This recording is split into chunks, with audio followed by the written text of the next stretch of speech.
Kita ke informasi selanjutnya pemirsa, di mana hubungan bilateral antara Indonesia dan juga Belarus memasuki babak yang baru. Setelah 13 tahun, Presiden Belarus Alexander Lukashenko kembali melakukan kunjungan kenegaraan ke Jakarta. Presiden Belarus pun menyambut baik rencana pemerintah Indonesia untuk membuka kedutaan besar Republik Indonesia di Minsk, Belarus.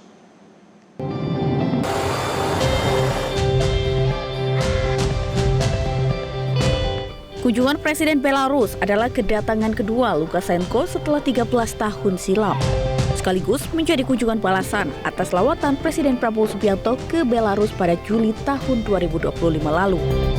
Dalam pertemuan bilateral di Istana Merdeka, kedua kepala negara resmi meluncurkan peta jalan penguatan kerjasama Indonesia-Belarus periode 2026 hingga 2030. Indonesia dan Belarus memiliki potensi yang saling melengkapi untuk memperkuat kerjasama di bidang pertanian modern, pupuk, alat dan teknologi pertanian, serta alat berat. Di bidang ekonomi, kami sepakat untuk terus memperluas kemitraan yang mendukung agenda pembangunan nasional kedua negara. Kedepan, kerjasama akan difokuskan pada pengembangan industri, modernisasi pertanian, penguatan rantai pasok, serta kerjasama teknologi. Di bidang perdagangan, kami apresiasi Belarus telah menyelesaikan proses ratifikasi Perjanjian Indonesia-Eurasian Economic Union Free Trade Agreement. Kami juga sedang melakukan proses ratifikasi tersebut. Presiden Belarus Alexander Lukashenko menegaskan komitmen negaranya untuk mendukung program ketahanan pangan Indonesia melalui transfer teknologi, mekanisasi pertanian hingga pemenuhan kebutuhan pupuk. Lukashenko menilai bahwa ketahanan pangan merupakan salah satu isu paling krusial di tingkat global saat ini, di tengah konflik militer dan krisis energi yang kerap memicu lonjakan harga pangan.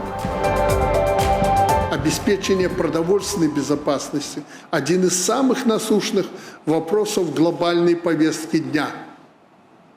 Вы этот вопрос решаете успешно и видите наше место в решении этих вопросов.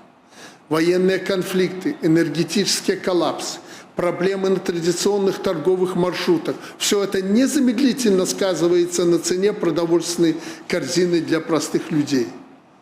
И я твердо уверен, укреплять продовольственную безопасность, чтобы наладить устойчивое самообеспечение, легче совместными усилиями.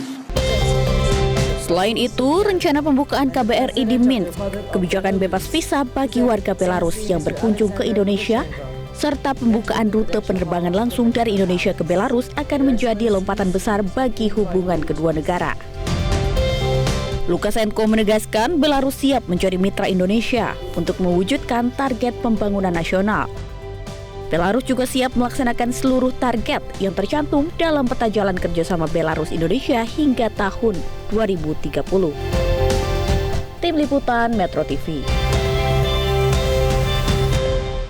Jelajahi cara baru mendapatkan informasi. Download Metro TV Extend sekarang.